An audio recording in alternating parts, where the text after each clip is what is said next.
pertemuan yang ke-6. Tetap masih sama dengan Ibu Endah Priyatiningsih SPD yang mengajar teknologi layanan jaringan. Sebelum Ibu menyampaikan materi pembelajaran atau pokok bahasan pada hari ini kepada kalian tentang keamanan jaringan dan fungsi firewall pada jaringan VoIP untuk mata pelajaran teknologi layanan jaringan, baiklah, sekarang kita akan memulai materi pembelajaran atau pokok bahasan yang akan Ibu sampaikan kepada kalian hari ini. Baik, sekarang Ibu akan mulai materi pembelajaran atau pokok bahasan tentang materi keamanan jaringan dan fungsi firewall pada jaringan VoIP. Nah, di mana tujuan pembelajaran untuk mempelajari mata pelajaran teknologi layanan jaringan tentang keamanan jaringan dan firewall pada jaringan VoIP, yaitu 1. Peserta didik itu harus dapat memahami tentang keamanan jaringan Intrusion Detection System atau IDS. Kedua, peserta didik dapat mengetahui cara kerja dari IDS tersebut. Ketiga, peserta didik dapat memahami fungsi firewall dalam jaringan VoIP. Dan yang keempat atau terakhir, peserta didik itu dapat menguraikan fungsi dari firewall pada jaringan VoIP. Baik, sekarang materi nanti yang akan Ibu sampaikan itu apa aja? Materi-materinya atau yang Ibu akan sampaikan pada kalian itu: 1. Pengertian tentang IDS-nya. Kedua, tipe dasar IDS-nya. Kemudian yang ketiga, jenis-jenis dari IDS. Dan keempat, cara kerjanya. Kemudian ada kelebihan dan kekurangannya, segmentasi jaringannya, dan yang terakhir yaitu fungsi dari firewall-nya pada jaringan VoIP. Baik, sekarang kita masuk ke dalam materi pengertian tentang IDS atau singkatan dari Intrusion Detection System. Nah, apa sih yang dimaksud dengan Intrusion Detection System? Intrusion Detection System itu adalah sebuah metode atau sistem yang melakukan pengawasan terhadap traffic, yaitu terhadap lalu lintas jaringan, dan pengawasan terhadap kegiatan-kegiatan yang mencurigakan di dalam sistem jaringan. Jadi IDS itu dia untuk mengawasi terhadap adanya jaringan terhadap lalu lintas jaringan, di mana dalam kegiatan-kegiatannya tersebut nanti ada hal yang mencurigakan dalam sebuah sistem jaringan. Kemudian kedua, IDS itu digunakan untuk mendeteksi aktivitas mencurigakan dalam sebuah sistem jaringan. Nah, intrusion itu merupakan segala aktivitas yang bersifat mengganggu integritas, konfidensialitas, kemudian dan atau ketersediaan dari resource atau informasi yang terdapat di sebuah sistem jaringan komputer. Sampai di sini tentang pengertian IDS bisa dilanjut. Kemudian kita lanjut ke dalam konsep dasar Intrusion Detection System. Ya, gimana cara konsep dasarnya? Konsep dasarnya bahwa IDS ini umumnya merupakan sebuah aplikasi yang dapat mendeteksi aktivitas yang mencurigakan dalam sistem jaringan IDS-nya. Ya, di sini IDS itu dia dibatasi oleh yang namanya firewall atau tembok api atau tembok pembatas, yang dimana dia itu IDS itu merupakan aplikasi untuk mendeteksi segala aktivitas dari para hacker atau para penyusup. IDS dapat melakukan inspeksi terhadap lalu lintas komunikasi data dalam sebuah sistem atau jaringan, yaitu melakukan analisis dan mencari bukti dari percobaan penyusupannya, termasuk kategori penyusupan atau tidak. Jadi IDS ini juga dia dapat menganalisis dan mencari bukti dari para penyusup, dan terkadang memberikan penanganan terhadap gangguan yang terjadi. Nah, IDS ini dia itu ada seorang yang namanya administrator. Administrator jaringan itu dilakukan agar seseorang itu dapat melakukan gangguan atau tidak. Jadi administrator ini dia mengumpulkan informasi meningkatkan keamanan. Jadi konsep kerja dari IDS ini bahwa IDS ini dia dapat mendeteksi segala aktivitas dari para mendeteksi aktivitas yang mencurigakan dari para dalam suatu sistem jaringan dari para penyusup atau seorang hacker, dan kemudian dia dibatasi oleh firewallnya, ya, di mana firewallnya ini nanti seorang administrator itu IDS dapat memonitor lalu lintasnya, ya, memonitor lalu lintas jaringan untuk mengambil data dari berkas log, ya. Jadi IDS dengan algoritma tertentu akan memutuskan untuk peringatan memblok gangguan jika memang segera dideteksi. Itu adalah konsep sederhana dari IDS atau Intrusion Detection System. Kemudian kita lanjut ke dalam tipe. Nah, tipe-tipe dari IDS atau Intrusion Detection System itu terbagi menjadi dua. Apa saja? Nah, tipenya itu ada dua, yaitu satu Rule Based System dan kedua adalah Adaptive System. Jadi IDS itu ada dua tipe, ya, dua tipe dasarnya, yaitu Rule Based System dan Adaptive System. Nah, kalau Rule Based System itu dia merupakan salah satu tipe dasar dari IDS yang mempergunakan database sebagai tanda penyusupan atau serangan yang telah dikenal. Jadi Rule Based System itu dia itu dipergunakan sebagai database apabila penyusupnya itu atau serangannya yang sudah dikenal itu bisa dapat terdeteksi. Kemudian yang kedua adalah Adaptive System, yaitu salah satu tipe dasar IDS yang mempergunakan metodenya dia lebih canggih daripada Rule Based System. Kenapa dia lebih canggih? Karena dia database-nya itu juga membuka atau mendeteksi terhadap bentuk-bentuk penyusupan yang baru. Jadi selain dia mendeteksi penyusupan yang sudah dikenal, dia juga dapat mendeteksi penyusupan yang baru, ya, itu dari Adaptive System. Oke, kemudian kita lanjut lagi ke dalam pendekatannya, bahwa pendekatan yang digunakan dari tipe IDS itu yang kita pakai adalah secara umum itu Rule Based System, ya. Jadi Rule Based System itu ada dua pendekatannya, yaitu pendekatan secara pencegahan dan pendekatan secara reaksi. Apa pendekatan secara pencegahan? Pendekatan secara pencegahan, program pendeteksi penyusupan akan memperhatikan semua lalu lintas jaringan, maksudnya, ya. Jadi program pendeteksi penyusupan akan memperhatikan semua lalu lintas jaringan. Jika ditemukan paket yang mencurigakan, maka program akan melakukan tindakan yang perlu. Itu untuk pendekatan secara pencegahan. Kemudian pendekatan reaksi, itu program pendeteksi penyusupan hanya mengamati file lognya, ya. Jika ditemukan paket yang mencurigakan, program juga akan melakukan tindakan yang perlu. Jadi sama-sama antara pendekatan pencegahan dengan pendekatan reaksi itu sama-sama. Apabila ditemukan paket yang mencurigakan itu, programnya akan melakukan tindakan yang perlu. Namun, kalau pendekatan pencegahan itu, dia program pendeteksi penyusupannya akan memperhatikan semua lalu lintas jaringan. Sedangkan Adaptive System, dia program pendeteksinya, penyusupannya hanya mengamati file lognya saja, ya. Kemudian kita lanjutkan ke dalam jenis-jenis Intrusion Detection System atau jenis-jenis dari IDS. Nah, adapun jenis dari IDS itu dibedakan menjadi dua bagian atau dua jenis.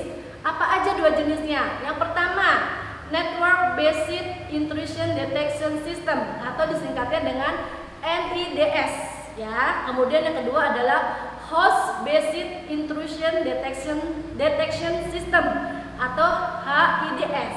Jadi dua jenis IDS itu ada dua, ya, yaitu yang pertama NIDS, yaitu Network Based Intrusion Detection System, dan Host Based Intrusion System. Nah, gimana pengertian dari Network Based Intrusion Detection System? Dia adalah jenis IDS yang bertanggung jawab untuk mendeteksi serangan yang berkaitan dengan jaringan. Itu secara NIDS, ya. Umumnya NIDS itu terletak di dalam segmen jaringan karena dia sebagai pintu masuk, ya. Sedangkan kalau Host Based Intrusion Detection System atau HIDS merupakan aktivitas sebuah host jaringan. Individual akan dipantau apakah terjadi sebuah percobaan serangan atau penyusupan ke dalamnya atau tidak, ya. Nah, HIDS itu umumnya diletakkan pada server-server kritis di jaringan seperti halnya firewall, web server, atau server yang terkoneksi ke internet. Itu adalah HIDS, ya. Jadi kalau NIDS itu dia yang bertanggung jawab untuk mendeteksi serangan yang berkaitan dengan jaringan. Sedangkan HIDS itu aktivitasnya yaitu, baik Ibu ulangi. Kalau NIDS itu adalah jenis IDS-nya yang bertanggung jawab untuk mendeteksi serangan yang berkaitan dengan jaringan. Sedangkan HIDS itu merupakan aktivitas sebuah host jaringan individual yang akan dipantau apakah terjadi sebuah percobaan serangan atau penyusupan ke dalamnya atau tidak.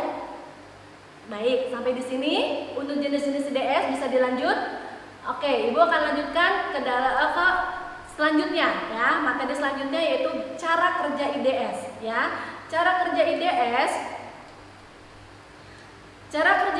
itu adalah dengan menggunakan pendeteksian berbasis signature, ya, seperti halnya dilakukan oleh beberapa antivirus, ya. Jadi cara kerja IDS itu sama aja sebagai antivirus karena dia menggunakan pendeteksian berbasis signature, ya. Kemudian yang melibatkan pencocokan lalu lintas jaringan dengan basis data yang berisi cara-cara serangan dan penyusupan yang sering dilakukan oleh penyerang. Jadi IDS ini dia juga bisa sebagai antivirus, ya. Metode IDS selanjutnya adalah mendeteksi, ya. Jadi IDS itu dia memang tugasnya atau fungsinya itu untuk mendeteksi adanya anomali yang disebut sebagai anomaly based IDS, ya. Jadi dari IDS ini dia dapat berbasis signature. Kemudian dari signature ini dia dapat mendeteksi, yaitu dengan metodenya dengan namanya anomaly atau anomaly based IDS. Nah, metode ini melibatkan pola lalu lintasnya yang mungkin merupakan sebuah serangan yang sedang dilakukan oleh penyerang atau seorang hacker, ya. Metode IDS yang dapat mendeteksi bentuk serangan yang baru dan belum terdapat di dalam basis data signature IDS-nya, itu dia cara kerja IDS itu yaitu dengan cara memantau berkas-berkas sistem operasinya. Ya, ini dengan cara melihat apakah ada percobaan untuk mengubah beberapa berkas sistem operasi utamanya berbasis log atau tidak. Cara kerja IDS itu adalah memantau berkas-berkas sistem operasinya, di mana metode yang digunakan IDS ini untuk mendeteksi bentuk serangan yang baru dan belum terdapat di dalam basis data signature IDS, ya. Oke, sekarang apa kelebihan menggunakan IDS? Kelebihan menggunakan IDS ini ada beberapa, ya. Ada beberapa kelebihan untuk menggunakan IDS, yakni 1. IDS dapat mendeteksi eksternal hacker dan internal serangan jaringan internal, ya. Jadi IDS itu dapat mendeteksi eksternal hacker dan serangan jaringan internal, ya.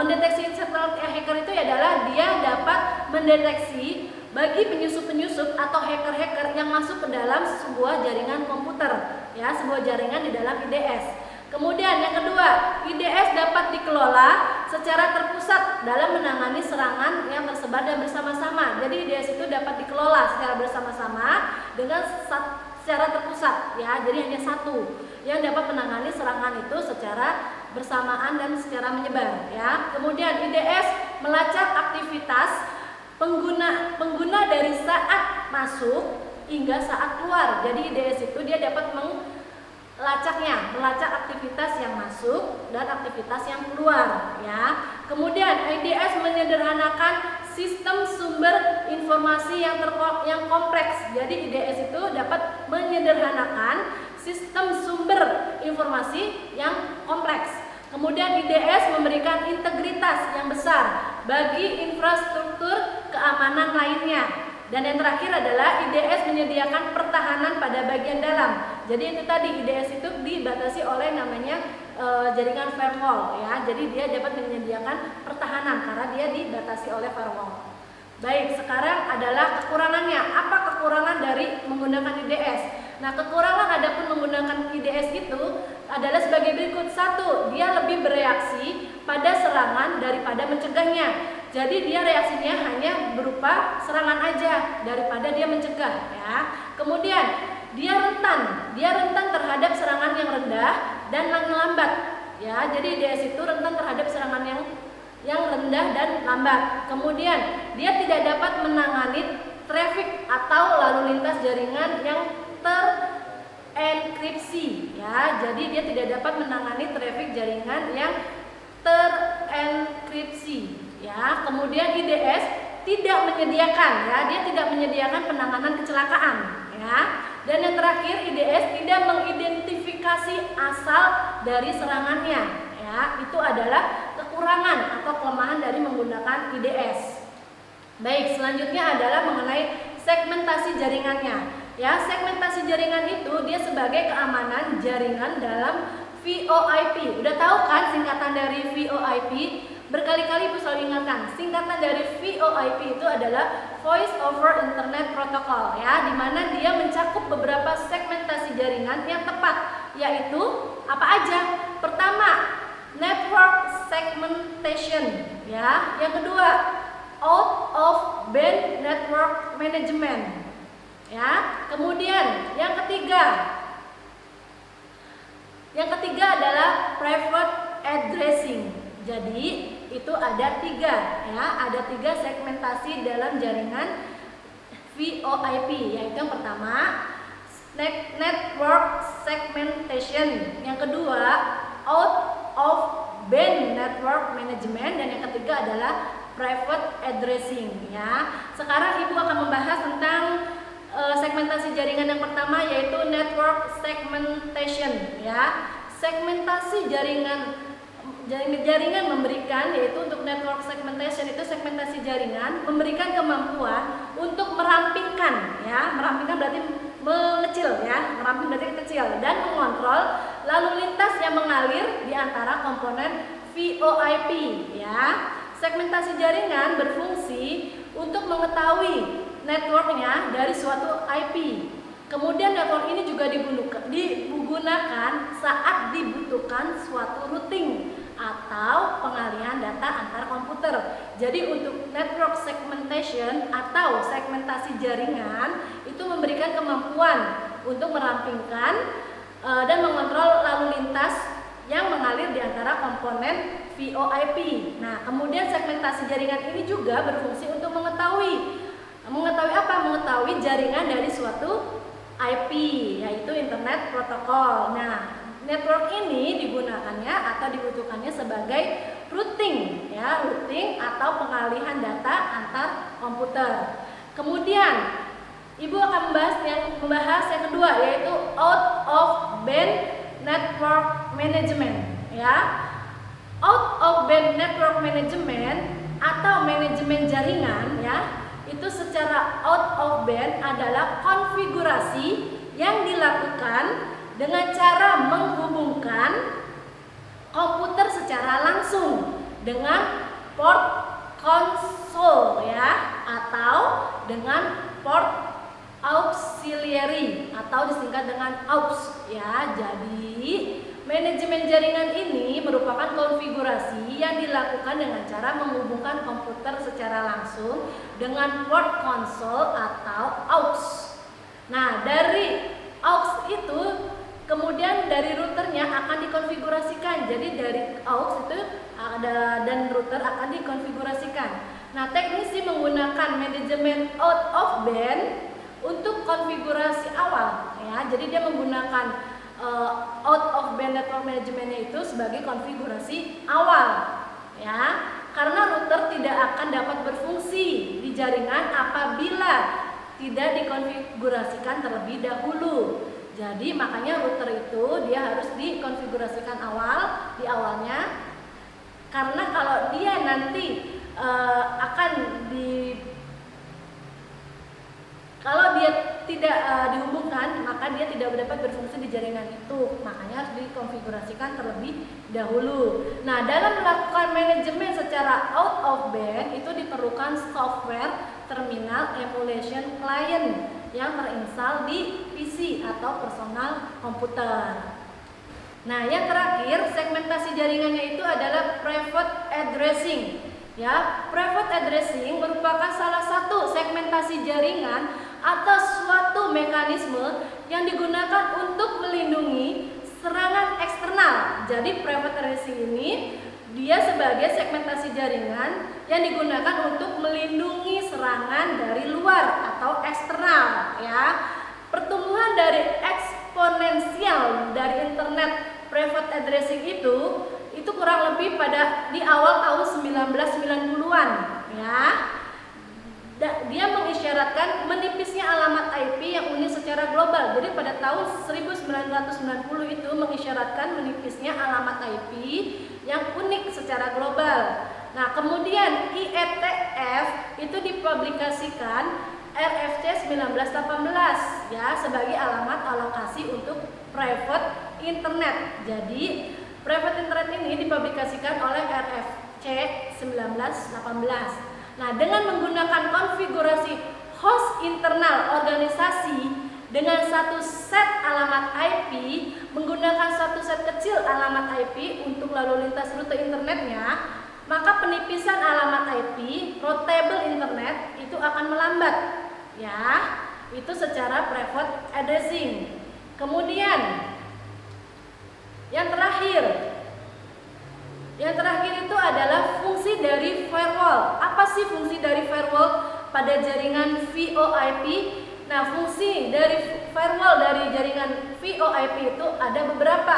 Apa saja? Yang pertama, VoIP memiliki ribuan port yang dapat diakses untuk berbagai keperluan. Ya, jadi VoIP itu memiliki ribuan port, ya, port yang dapat mengakses untuk berbagai keperluan. Kemudian yang kedua itu firewall di VoIP bertindak sebagai garis pertahanan pertama dalam mencegah semua jenis hacking.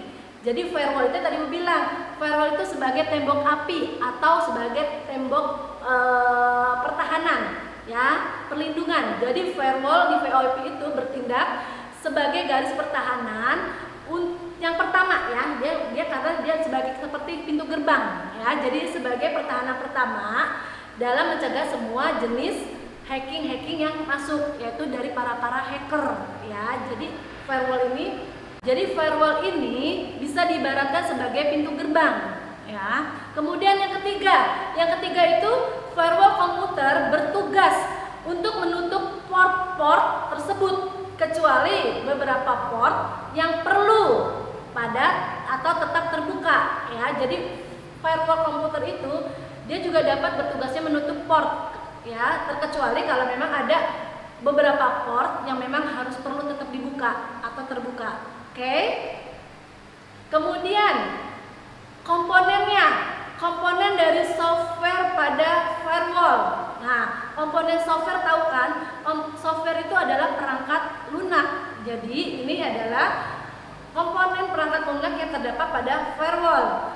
Firewall terdiri atas beberapa komponen softwarenya. Ya, apa aja? Yaitu sebagai berikut. Yang pertama, screened subnet firewall, ya, yaitu komponen software yang menyediakan keamanan yang baik dan tinggi daripada tipe firewall lainnya karena membuat demilitarized zone atau DMZ, ya, di antara jaringan internal dan jaringan eksternal. Jadi screened subnet firewall yaitu komponen software yang menyediakan keamanan, ya, keamanannya yang baik dan tinggi, ya, dari tipe firewall lainnya.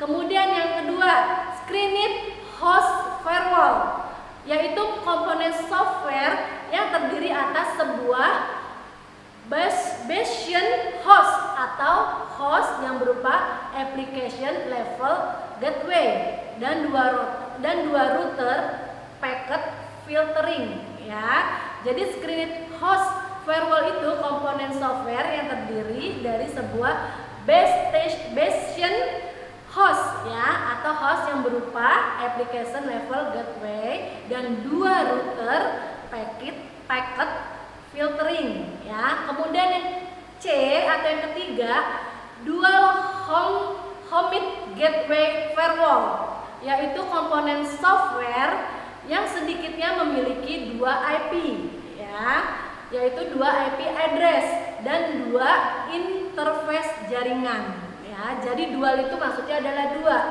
dua homid gateway firewall, yaitu komponen software yang memiliki sedikitnya memiliki 2 alamat IP dan 2 interface jaringan. Nah, apabila ada serangan dari luar dan tidak dikenal, maka akan diblok ya. Jadi itu adalah tugas dari dual homid gateway firewall, yaitu apabila ada serangan dari luar yang tidak dikenal, maka itu dapat diblok.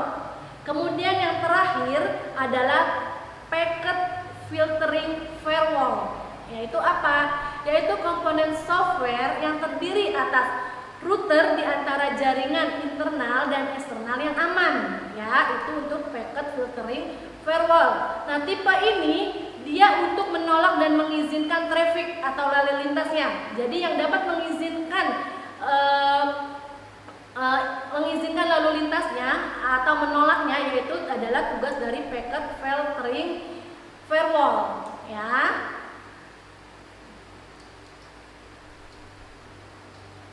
Nah, kesimpulan dari materi pembelajaran atau pokok bahasan yang Ibu sampaikan kepada kalian itu ada beberapa, yaitu salah satunya definisi atau pengertian dari intrusion detection system, yaitu dari IDS-nya. Dia merupakan sebuah metode atau sistem yang melakukan pengawasan terhadap apa? Pengawasan terhadap traffic atau lalu lintas jaringan ya, dan pengawasan terhadap kegiatan-kegiatan yang mencurigakan di dalam sebuah sistem jaringan ya. Itu adalah definisi dari IDS. Kemudian yang kedua adalah tipenya. Tipe apa? Tipe dari IDS. Tadi tipe IDS kan ada 2, yaitu ruler based system dan adaptive system ya. Kemudian jenisnya, tadi Ibu sudah sampaikan tentang jenis-jenis dari IDS-nya, bahwa jenis-jenis dari IDS-nya juga ada 2, yaitu yang pertama network based intrusion detection system atau NIDS, dan yang kedua adalah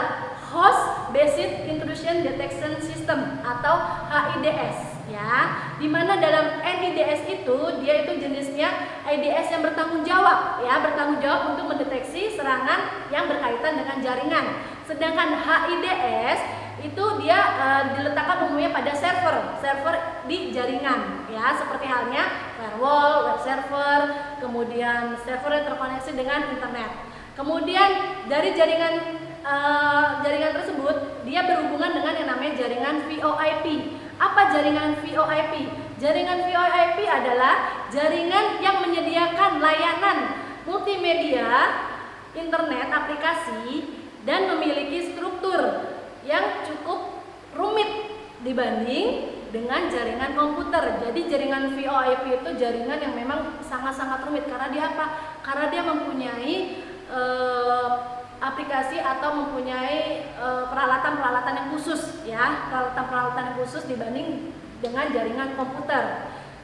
Nah, terus kemudian gimana guna mengatasi ancaman dan serangan terhadap serangan atau peretas, yaitu hacker, yaitu yang mengambil keuntungan dari kelemahan jaringan VoIP, yaitu diperlukan adanya proses pendeteksi yang berlapis ya, untuk mempertahankan postur keamanan jaringan VoIP sehingga dapat terjamin. Jadi guna untuk mengatasinya itu adalah yaitu dengan dilakukannya atau diperlukannya proses pendekatan yang berlapis ya, untuk mempertahankan postur keamanan jaringan VoIP sehingga dia dapat jaringannya itu dapat terjamin ya. Kemudian apa aja segmentasi dari jaringan? Nah, segmentasi dari jaringan itu ada yang namanya satu, network segmentation. Kemudian kedua, out of band network management, dan yang ketiga adalah private addressing. Nah, itu adalah kesimpulan yang dapat Ibu ambil dari materi pembelajaran atau pokok bahasan yang dapat Ibu sampaikan pada hari ini. Nah, cukup sekian materi pembelajaran atau pokok bahasan yang telah Ibu sampaikan. Apabila sekiranya ada hal-hal yang mungkin kecepatan atau ada hal yang belum kalian dapat mengerti, terima kasih atas perhatiannya, dan Ibu mohon maaf apabila ada kesalahan dari perkataan baik secara ucapan, secara lisan ataupun secara tulisan. Ibu mohon maaf apabila memang ada hal yang nanti akan kalian ingin tanyakan mengenai materi pembelajaran atau pokok bahasan yang telah Ibu sampaikan hari ini, maka kalian dapat menanyakan langsung kepada Ibu dengan menghubungi link yang ada di kolom description, atau kalian bisa melihat video pembelajaran Ibu yang ada nanti di link YouTube ya, di channel YouTube.